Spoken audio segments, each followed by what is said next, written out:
It's our 1-year anniversary. 1 year doing this show. 52 episodes. And of course, we bring you an extra special episode today for the 52nd episode.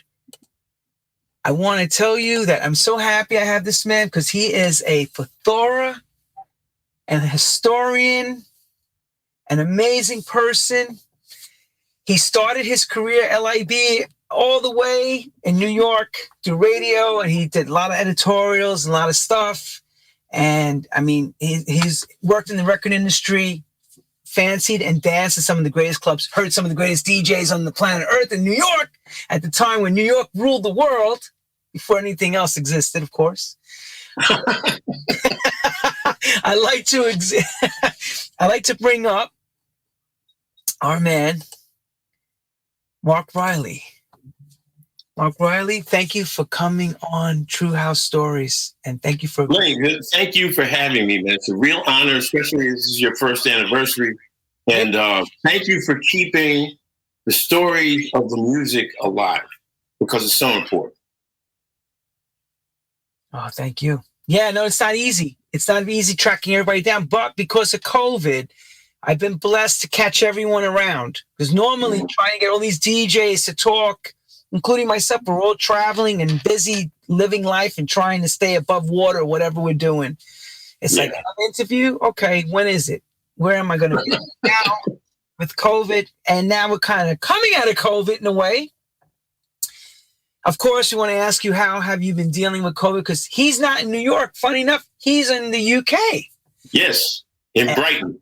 In Brighton, sunny old Brighton, near the water. I know. Yeah, near the 5-minute walk to the beach. Played many times down there at the Zap Club, so I know the area. Yeah. I know the area. Nice town. How are you handling COVID? What have you been doing the last, you guys just come out of lockdown that side Monday, basically, right? Yeah, I've really been kind of staying close to home. And, I'm diabetic, so I go out and bike 6 days a week. Usually do a couple of circuits around a park that's nearby here. And other than that, just trying to avoid catching it, because it's funny, Brighton's rates were very low to start. And then during the second lockdown, they skyrocketed. I mean, really skyrocketed. They started out with maybe 30, 40 people for every 100,000 residents. At the peak of the second lockdown, it was up to 778 people per 100,000 residents. Then it went right back down again, so it was very low. Now it's back up again. It's about 400 some odd per 100,000 residents, which is, and you got a lot of kids here because there's a lot of schools. And, the kids really, I don't want to say they ignore the regulations or whatever, and now they don't have to worry about it because there are no regulations technically anymore. But, if I go indoors, I wear a mask. We go to restaurants, which we do occasionally, my wife and I. We try and keep ahead of the curve. So neither one of us, our daughter did have COVID early on, but she managed to recover from it. She isolated, she stayed in a B&B not far from here. So knock wood, she turned out to, had a relatively mild case. So how did you get from not catching it from her early on? How did you all figure this out? Because did she have symptoms, or was she symptomatic or non-symptomatic? She had mild symptoms. She tested herself. She came out positive, and she immediately left our house and went and stayed in a hotel, essentially, until her quarantine period was over. And then she, little by little, got reacclimated. And, after a while, she was fine. Oh, good. And thank God, of course, you didn't get it. So, because being a diabetic, this is the kind of thing it likes. Yeah, exactly. So I'm very, very careful. And I would urge everybody, be very, very careful. I'm lucky I've had 2 shots. And, I feel good about that. But I still don't take any chances, because right now there's a fairly large number of people who have been double vaccinated but still get COVID. It's not the heavy COVID. It's generally apparently not long COVID, but they still get the virus. There's a very popular guy over here named Andrew Marr, who does a public affairs show. And he was out for a week because he, after being what they call here double jab, he caught it, So I am very, very careful, and knock wood, thank God, I haven't gotten it. Good. Thank you again, and please stay safe on that note. Please. Oh, yeah. You too. Yeah, I'm trying. Look, we're all trying. Absolutely. We're all trying to stay safe. We just don't know what to do. I mean, the gates lifted 2 months ago. Mm-hmm. And quietly, the Delta variant, and I use the word Delta as in the capital D, has started to make its rise. Now, I look at some of the posts from people in our music industry, and they write things like this. X person has been completely double vaccinated, double jab, whatever, but yet fully sick. Now what? Question mark. Now what do we do? Because they led us all to believe that the comfort zone would be if you're vaccinated, you're all right. Good. Yeah. Now here's the gray area, the little fine print. The commercial goes like this, like it goes real fast. Yeah. The fine print is this. Wear your mask. Be careful. Don't go around people. Stay inside. It's like, what do we do? Not live. Well, you know what though? What people are saying about the Delta variant over here is that, it's good because like 90% of the people that get it here are getting the Delta variant now. But it doesn't usually end up in hospitalizations and very rarely ends up in death. COVID ain't no joke, and it's not going to be fun for anybody, but at least it's not fatal like it was during the first and second waves here. So, you got to be careful about it. You got to make sure you take your proper care. I've been getting these masks, the KN95, or what they call FFP2 masks. They're very, very good. The only problem with them is they're disposable, which isn't good for the environment. But the other day, my wife recommended some triple layer masks that I've been using now for the last day or so. And they're reusable and they're breathable, which is also I know. That's the thing. You feel like you're suffocating in the KN95s. Yeah, you do. Sounds like you're you're safe. Oh, Yep. Please be on with the floor. So it sounds like after a while you're talking to somebody. What'd you say? I can't hear you. That's just after a while you're like, I hate this mess. But we who are smart did what we had to do to help to get through and help others not get sick. That was the key, Well, I'm double jeopardized because my American accent makes it difficult for people to understand what the hell I'm saying in the first place. And with a mask on, it's like, I go in the supermarket and I ask for something. Like the other day, I was looking to find some coconut cream. And they, what? Coconut cream? Huh? But it's one of the slight problems with living over here. I know. Well, welcome to True House Stories, of course, Mark. Thank you. Let's get right into it. So, as everybody knows, I asked the first question. I'm going to let you get your paintbrush out, and because it's your life, and you're going to tell us step by step how this all rolled out. Of course, I followed you as a fan, and I followed you for a long time and knew you in the industry and knew what you did. And I was blessed to, those that know, I did the BBC 6 radio story, Legends of the Dance Floor, the Larry Levan story, and we were blessed through Michael de Benedictis, who had a cassette of when Larry, T. Scott, and Jelly Bean were together on his show. They lent it to me, and I was able to use it. Yeah. There wasn't many things with Larry talking. So I know you had him on a very, very rare appearance, but we'll get to that later. So, which is why I always wanted to get Mark on a show, but this show has now graced the fact that I can bring him onto the show to get us to that point, but to bring us back to how his roots began. So, of course, here we go. How do you find the music, or how does the music find you as a young kid? Where does it begin for you? Everybody has their start. Well, it was a long and winding road for me. I used to, when I was really small, listen to the radio a lot. And back then there was a station called WMGM that used to have a top top 20 countdown every night. So, I used to listen to stuff. It was popish stuff back then. But I really got bonded with radio because when I was about 6 or 7 years old, I went to breakfast one morning and my mother made a bowl of oatmeal. I hate oatmeal. To this day, I hate oatmeal. So I told her I wasn't going to eat it, which was a huge act of defiance on my part. So my mother said, "You will sit here until you eat that oatmeal. I'm not throwing it out. You're going to eat it." So I sat there from 7:30 that morning until 5:30. The milk had curdled by the time she, sent me to bed with no supper. But the only thing I had was a radio. She left the radio on the kitchen table so I could listen to radio all day. That's all I did other than go to the bathroom. So I kind of, fell in love with the medium on that level. And as I got a little bit older, my older brother, Clayton, was a jazz aficionado. And he had a really good sound system in his house. So I used to go to his house and, we would listen to jazz, we'd listen to R&B, we'd listen to a bunch of different, types of music. And later on, he turned me on to something that I'll never forget him for this, but we'll get to that later. Fast forward, I went to college in New York. I was living in Connecticut. I was raised in Connecticut. And I went to college at NYU.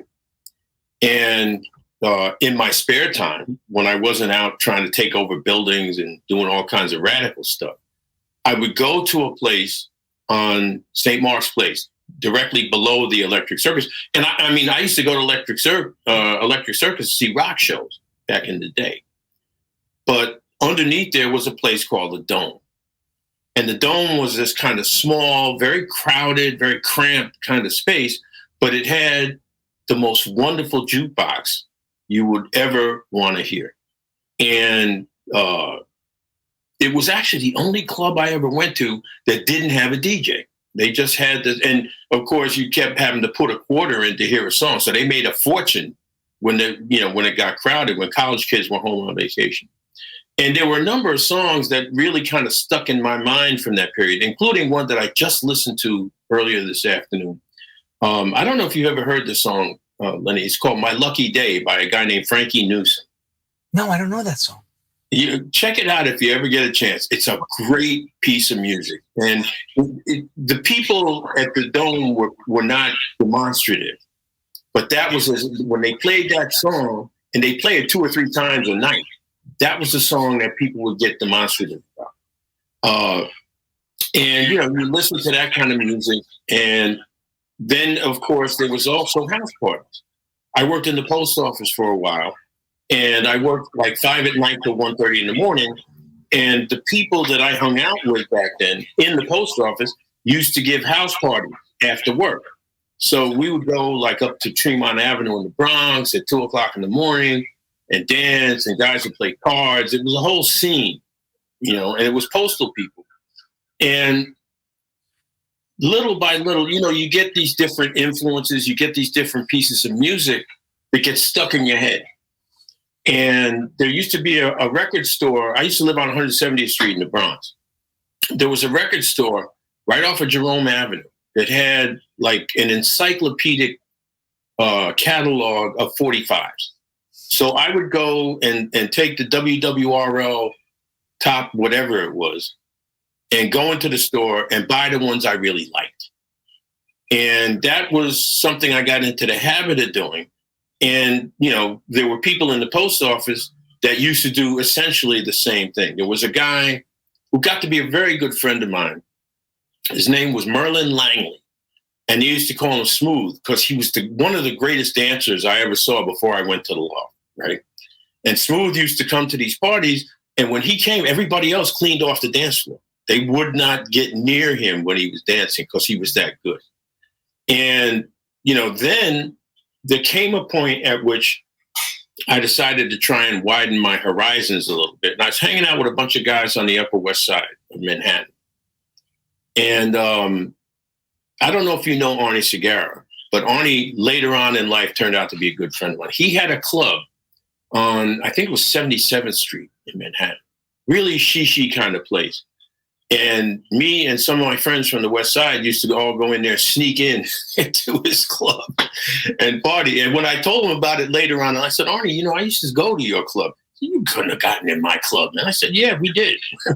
we managed to, talk people in. Somebody's sister. We got in, but we danced, we drank, and everything else. Everything else.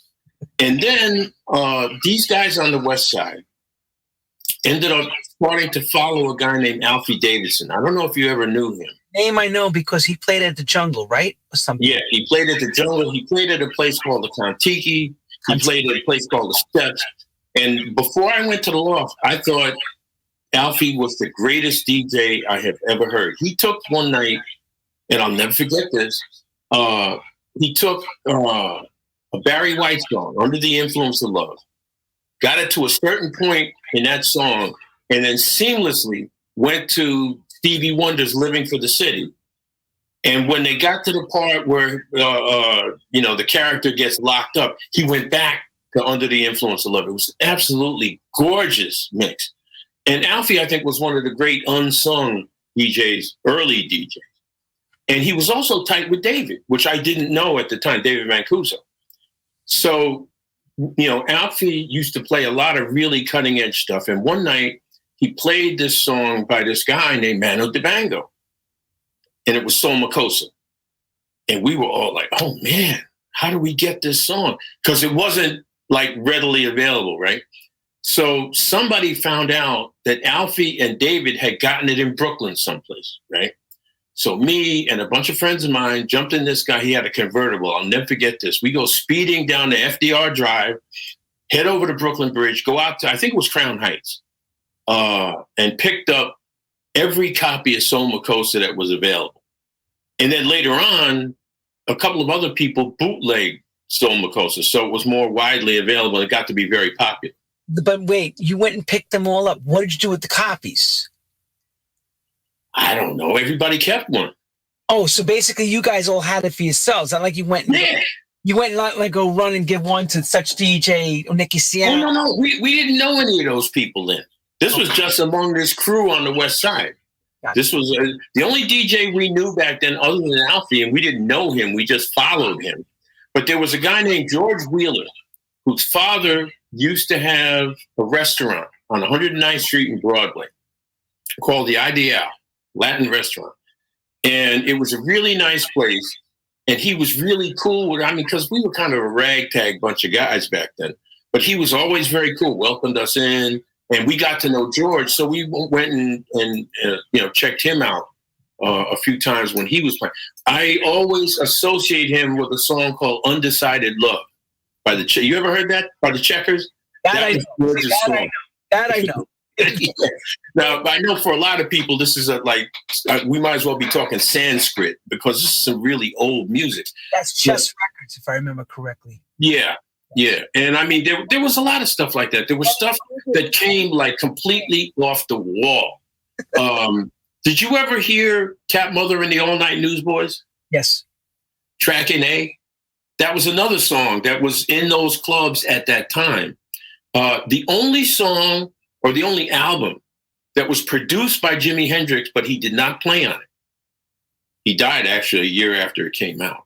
But there was a lot. There was rock stuff. There was straight up R&B stuff. There was a lot of different types of music, and the best mixers, the best DJs at that time were the ones who got a hold of this cutting edge stuff and made it work in their clubs. And one night, I guess it had to have been 72, maybe 73, somewhere in there. Somebody said, listen, there's a place down on 43rd Street. You got to go check it out. It's called The Sanctuary. And I said, The Sanctuary? I don't know anything about The Sanctuary. And it turned out it was in a deconsecrated church on 43rd Street off of 9th Avenue. And the DJ was Francis Grasso, who was an iconic figure in his time. Francis was just an extraordinary DJ and also had a really fantastic sense of what moved an audience. And, he set up his booth underneath a stained glass window. So when the light would come in early in the morning, it looked like Jesus Christ was playing records. It was extraordinary. I was there the last night it was open, and for whatever reason I'm not going to get into, I'm sitting there off to one side, and all of a sudden these guys come in with these yellow outfits on and gas masks on their faces. So I'm thinking like, oh man, these guys dressing up, coming to hang out. This is deep. It was the fire department. And they shut the club, So that was pretty much the end of the sanctuary for me. And then after a wee bit of drift, I ran into a friend of mine who told me about the Loft. He was a member at the Loft. Now, I had heard about the Loft, but I had also heard, don't even try and go down there and find the place. If you're not a member, you'll never get in. Don't try and get in with somebody who's a member as a guest because they'll find you out there. It was considered at that time very, very exclusive place. So this friend of mine, Mark Newman, said to me, listen, if you want to go, we'll go down one night. So we went to a mutual friend, a guy named Vincent Robinson, who was also very close to David, passed away very young, one of those fashion guys. So we sat around and listened to music till about 1:30 in the morning. And then I got the lecture, all right? The lecture went somewhat as follows. This is a club where there are large numbers of gay people. Do you have a problem with gay people? I said, no, of course not, because I didn't. Yeah, but remember, hang on one second. Everyone remember, this is the early 70s. Yeah. So when he's saying the question, Stonewall was not that long before. Yeah, you're right. Fresh, and I understand them asking that question. Oh, yeah. Gay people lived in let's just say normally, they assimilated in neighborhoods where, say, it was suburban, but you didn't know they were gay. They kept it very quiet until they left. Were closeted, very, very closeted. So that's what he's saying. They listen to him say. They asked the question again. Go ahead. Do you have? They said, look, if you have a problem with gay people, and you know how they put it, Lenny, it was interesting. They said, listen, you're gonna see men dancing with men and women dancing with women, which at that time was utterly unheard of. Right? Because it wasn't until 1971 that was legalized in New York. That's why. At one time, I know this is deep for a lot of people, but at one time there was a law in New York that same-sex dancing was illegal. That's correct. People locked up for that. So when they said you're going to see men dancing with men and women dancing with women, it didn't faze me. But I said, no, I don't have a problem with it. Because I said, like, if you have a problem, forget I invited you. I said, no, I want to go. Who gave you this lecture? Was that Vincent? You said Vincent, David's friend gave you this lecture? The lecture? Yeah, Vincent and Mark. I love the lecture. I remember getting the same lecture when we went to the garage. The same lecture. Same kind of lecture. And we went down to this place. It was on Prince Street then. I never went to 647 Broadway, but we went down to Prince Street. We got inside, and suddenly I had this epiphany. Like, this was the place I had always been looking for. Because the music, first of all, sounded wonderful. The sound system, you could hear everything. And the people, it was a complete United Nations of people. Black, white, straight, gay, Latino, Asian, you name it, they were all there. And Prince Street had a pretty good-sized dance floor. So it was all these people, and when certain pieces of music were played, the crowd would just go off. And I had not seen that before. The Dome and other places, even Alfie, they were not demonstrative people.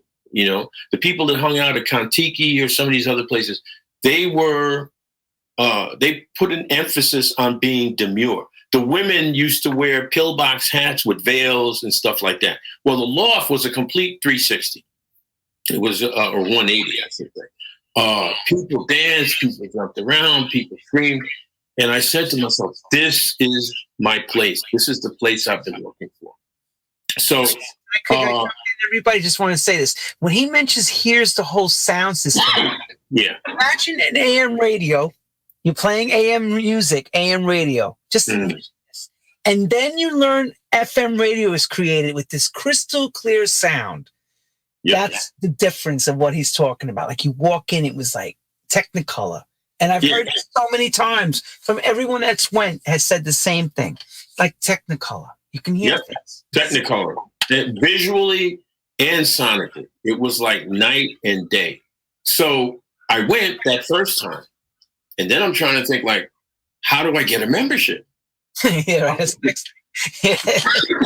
I mean, how can I do this on a more regular basis? So Mark and Vincent put me up for membership. And I thought, well, you know, they probably got a list as long as your arm and da-da-da-da-da. About a month and a half later, I get this envelope in the mail, open it up, and there's my Loft card.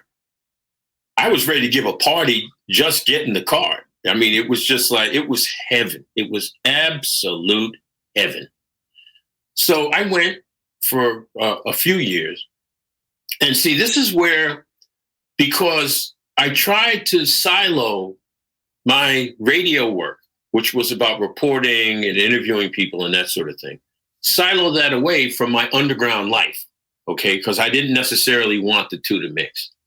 But at that time, they were hassling David like crazy down in Soho. They wanted him out.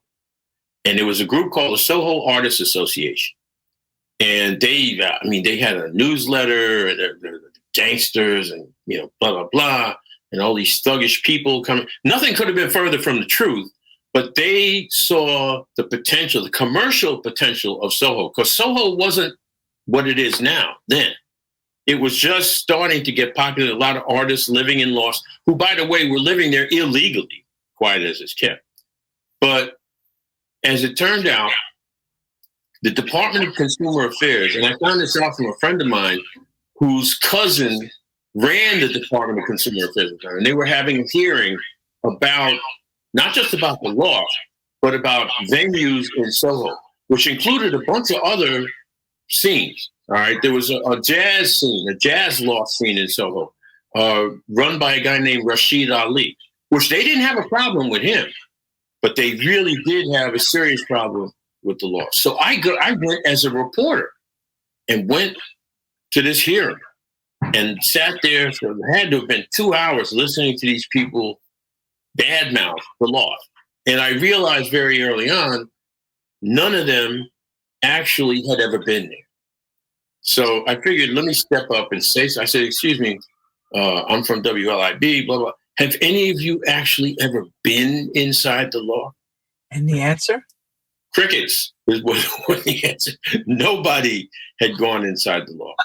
Now, what's interesting is that hearing, the hearings trying to get at the Loft back then, were the longest hearings at the time in the history of the Department of Consumer Affairs. And at the end of it, they essentially ruled that David did not have to have a cabaret license. And, you know, it's only been, a couple of years ago that they kind of let go of the cabaret licenses a little. Cabaret licenses, for those of you who don't know, were used to, I guess, oppress people they considered to be undesirable, including, by the way, Billie Holiday. Billie Holiday could not perform in a club that had a cabaret license because she had a drug conviction. And that's how they use the cabaret licenses. So they, the Soho Artists Association was arguing that David needed a cabaret license and did not have one, and therefore he should be shut down. The Department of Consumer Affairs, after a very contentious series of hearings, ruled that David did not have to have a cabaret license. That's right. And the reason was because if you didn't have the money to attend, first of all, it was private. But if you did not have the money to attend, you could give them an IOU. And that was the reason why they didn't need a cabaret license, because money was not a precondition necessarily of entrance to the space. And Prince Street went on for several years after that.